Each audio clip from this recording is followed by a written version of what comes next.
We are live with you tonight here from our new studios at the SABC's TV Centre in Auckland Park in Johannesburg. This is Prime News on S3. Let's now have a look at the stories that lead the bulletin today. The Commission will lay criminal charges against Mr. Karim. The Madlanga Commission is set to lay criminal charges against Northwest businessman Suleiman Karim for failing to appear without undergoing an independent medical examination. The welfare of our people and the sovereignty of the security of our nations requires that we work with greater diligence and purpose. President Cyril Ramaphosa says the SADC region must drive its own industrial revolution and have a formidable regional market. And the board of SAA has placed its acting group chief executive, Matsela Sishebe, on special leave with immediate effect. Good evening, it's good to be in your company again. Welcome to Prime News on S3, where we take you through 30 minutes of the day's main events and have a look at what the weekend weather has in store. I'm Gustav Freiling and I'm joined tonight by our sign language interpreter, Fortune Madlala. Let's start with the top story.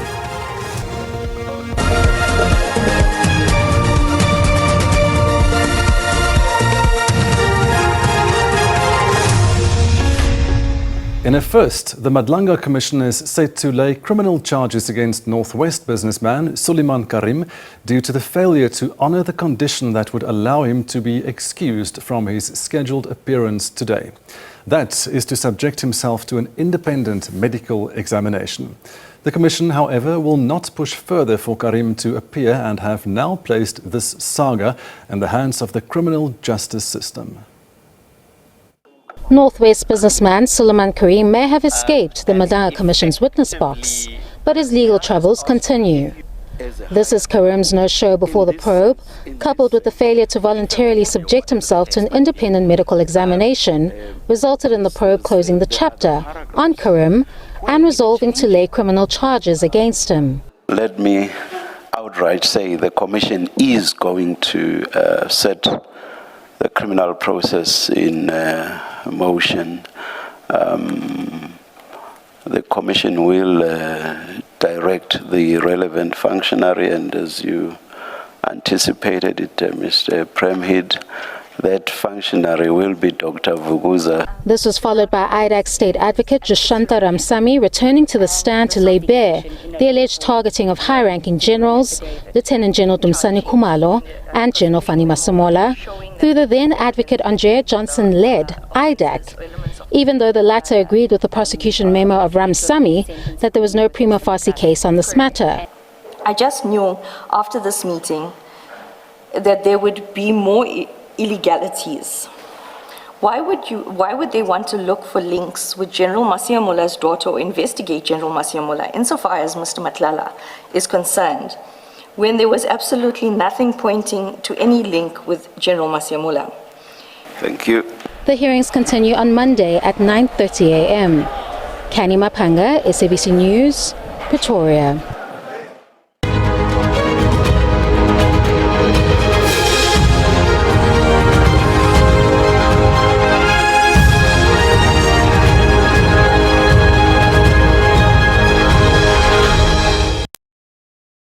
President Cyril Ramaphosa says the SADC region must drive its own industrial revolution and have a formidable regional market. He delivered a public lecture at the University of KwaZulu-Natal's Westville campus ahead of the 46th SADC Ordinary Summit in Durban. President Cyril Ramaphosa has thrown down the gauntlet to the SADC region. He says the bloc must be at the forefront of redesigning its trade architecture. The welfare of our people and the sovereignty of the security of our nations requires that we work with greater diligence and purpose to build an integrated Southern African market. International Relations and Cooperation Minister Ronald Lamola, who's chairing the SADC Council of Ministers, says the regional plans must benefit the citizens. Events beyond our region affect food and energy security, as well as jobs and livelihoods. Pandemics and climate disasters are a recurring threat. Trade is weaponized to push countries that do not toe the line. Competition for Africa's mineral wealth is prompting talk of another scramble for African resources. KwaZulu-Natal says it's honored to host regional leaders amid global changes with far-reaching implications for all countries. The SADC summit, which this lecture is part of, takes place at a time when the economic and geopolitical dynamics are changing almost every day. This demands of us in Southern Africa to be proactive, anticipative and agile. Kylie Khumalo, SABC News, Durban. Now, countries in Southern Africa are looking at changing the way they produce, process and distribute food to ensure food security and economic growth. Data shows that each year more than 50 million people experience food insecurity in the region. Policymakers, researchers and industry leaders discussed measures at a high-level SADC Food Systems Transformation Policy Dialogue held in Durban. SADC boasts vast agricultural land, but data shows that more than 50 million people in the region experience food insecurity every year. Extreme weather, diseases, lack of access to fertilizer and soaring costs continue to drive hunger and economic strife in the region. Researchers, farmers, government officials and planners met in Durban to discuss faster ways of producing, processing and distributing food. SADC is endowed with a lot of resources, yet our investment in irrigation is low. So ministers have already identified that, and in the next few years we hope to increase issues like irrigation, so that we don't just rely on rain-fed agriculture. Delegates considered that there was a slow implementation of interventions and advocated urgency in shifting from policy to action. Our ambition is to ensure that agricultural research does not remain within research institutions, but translates into practical solutions, economic opportunities, and improved livelihoods for farmers and communities. Zanele Buthelezi, SABC News, Durban.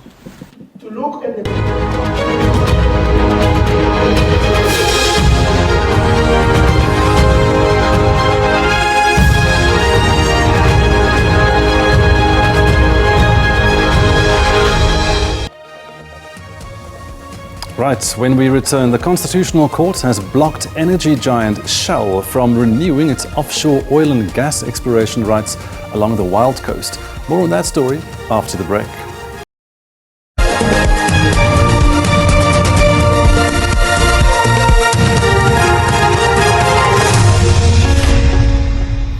Welcome back. The board of South African Airways has placed Acting Group Chief Executive Officer Matsela Seshebe on special leave with immediate effect. Seshebe has been at the helm of the national carrier for just 4 months following the departure of former CEO Professor John Lamola.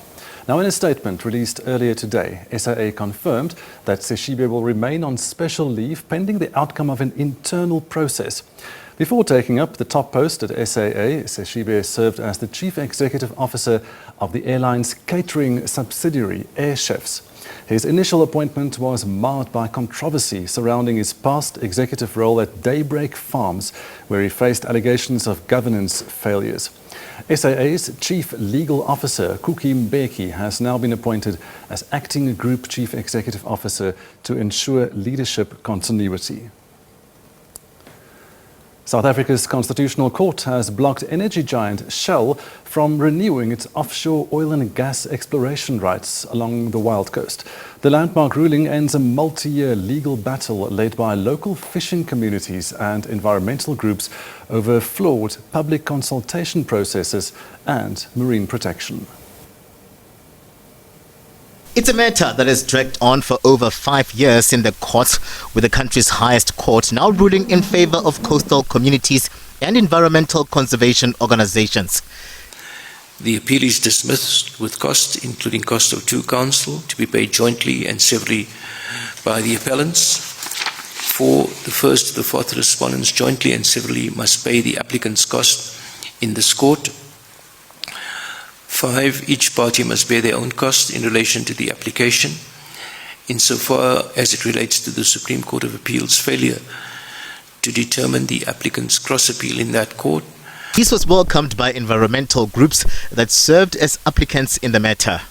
Today, the Constitutional Court really vindicated the rights of the communities and my clients, which have been opposing this matter for more than a decade, and ultimately said that the right was granted unlawfully. Something that was really exciting about this case is that it reminded us that consultation is not just a process, but it's something that affirms human dignity and takes into consideration the livelihoods, the cultural, religious, and environmental concerns related to decisions like this. It's now back to the drawing board for Shell, which was unavailable for comment, while the Department of Mineral and Petroleum Resources says it's studying the judgment. I'm Madlanga Commission for SABC News at the Constitutional Court in Johannesburg.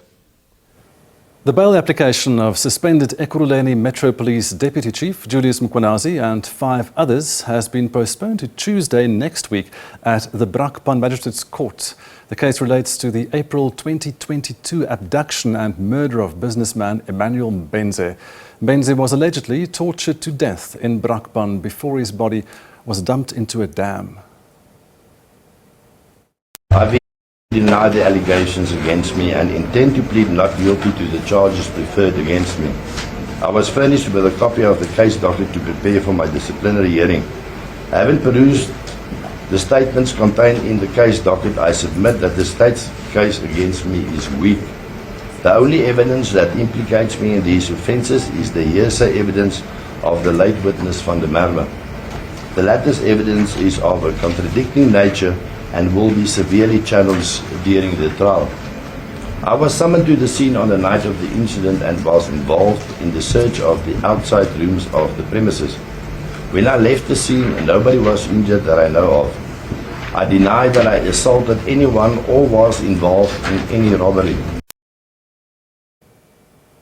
The case against National Coloured Congress leader Fadil Adams has been postponed to the 11th of September when he will appear in the Pinetown Regional Court. Adams faces 2 counts of fraud and 2 of defeating the ends of justice for his alleged interference in ongoing criminal investigations by the Political Killings Task Team. Fadil Adams arrived in court flanked by his family members and members of the National Coloured Congress. He's been out on bail since the 18th of May, following his arrest 2 weeks earlier. The NCC leader is alleged to have interfered in the work of the Political Killings Task Team after he met and took statements from 2 accused persons who were incarcerated at the Westville prison. Why arrest? Why not ask me for a warning statement? They moved to arrest, but you'll see the pretenses of the arrest once we get to Madlanga. We're not going to discuss this here. There's a commission that was formed to investigate this. I've presented the evidence to the commission. I need to go and sit down and read it into the record, and then hopefully the country will understand what's at play and why these people are doing this. In court, Adams appeared briefly. The state told the court that its investigations have been completed. That is correct. The prosecutor did put it on record this morning in court that the investigations have now been finalized. It was further made note to the court that the matter will now be transferred to the regional court. So on the 11th of September 2026, the accused will make his first appearance in the Pinetown Regional Court. Adams is due back in the Pinetown Regional Court next month. Ayanda Mhlongo, SABC News, Pinetown.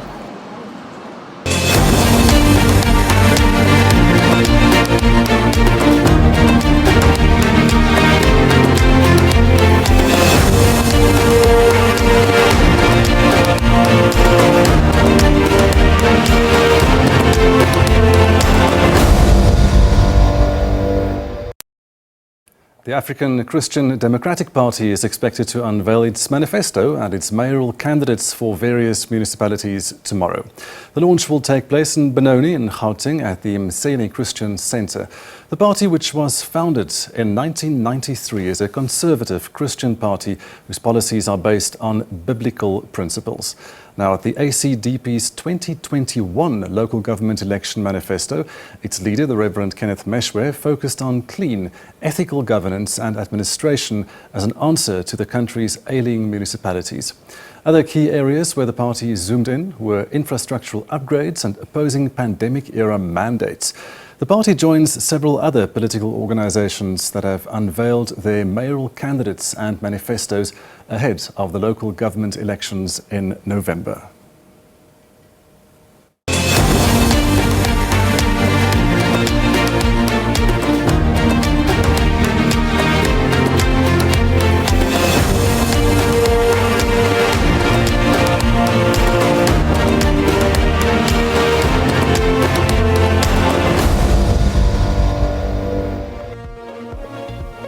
Right, after the break, the Higher Education Department has reacted to the High Court's judgment suspending the appointment of Professor Hlengani Mathebula as NSFAS administrator.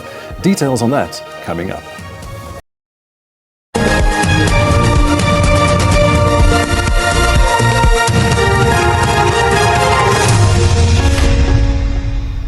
Welcome back. The Department of Higher Education and Training has reacted to the High Court's judgment suspending the appointment of Professor Hlengani Mathebula as administrator of the National Student Financial Aid Scheme.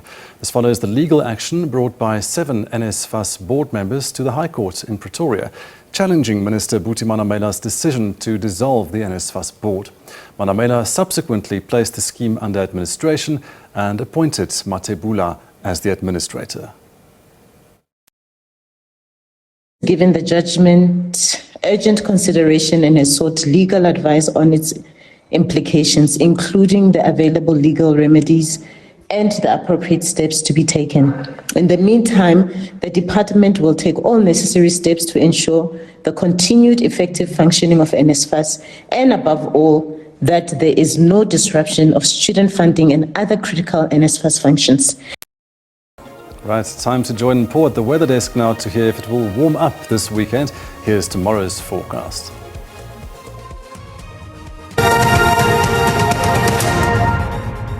Thank you very much and a very warm welcome to the weather desk. Time for us to look at those conditions over the country. Now, we're expecting a high pressure system to dominate the weather over the country. So only cloudy conditions are expected over its move towards the interior of the Western Cape, stretching into parts of the Eastern Cape and Northern Cape. Just rainy conditions as we move towards the Richards Bay and surrounding areas, although just isolated over those areas. A little bit of drizzle is expected because of an onshore flow that is expected. Cloudy conditions over Gauteng, Limpopo stretching towards Mpumalanga, with tomorrow expecting some morning fog patches over the escarpment of Limpopo stretching into Mpumalanga all the way towards the southern parts of the country, especially and also over Gauteng. We're talking Frenendal over those areas. So morning fog patches expected over those areas, which means that visibility will be reduced in the morning. So please just be careful, especially those who will be driving. For tomorrow, it is going to be a cold night, especially over Pretoria and Johannesburg. A cool day expected over Johannesburg with a high of 1922.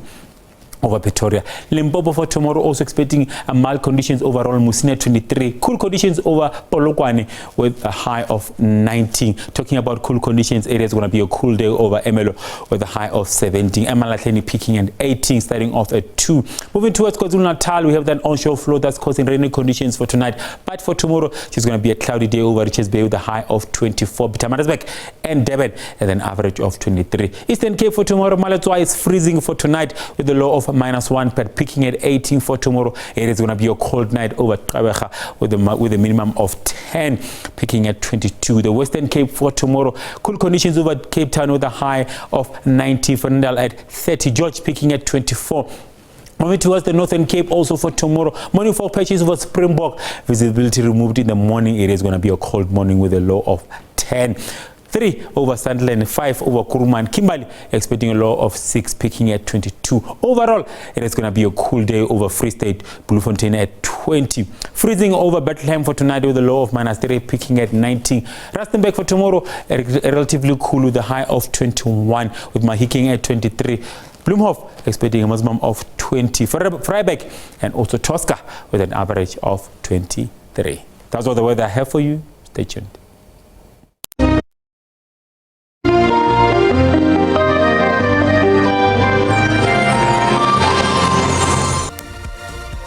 And that's where we end tonight's Prime News. Thank you for joining us and enjoy the rest of the evening's entertainment on S3. We'll be back with you on Monday at 8 p.m. In the meantime, you can stay updated on all our other SABC News platforms. From myself and my colleague, Fortune, have a wonderful evening. Good night.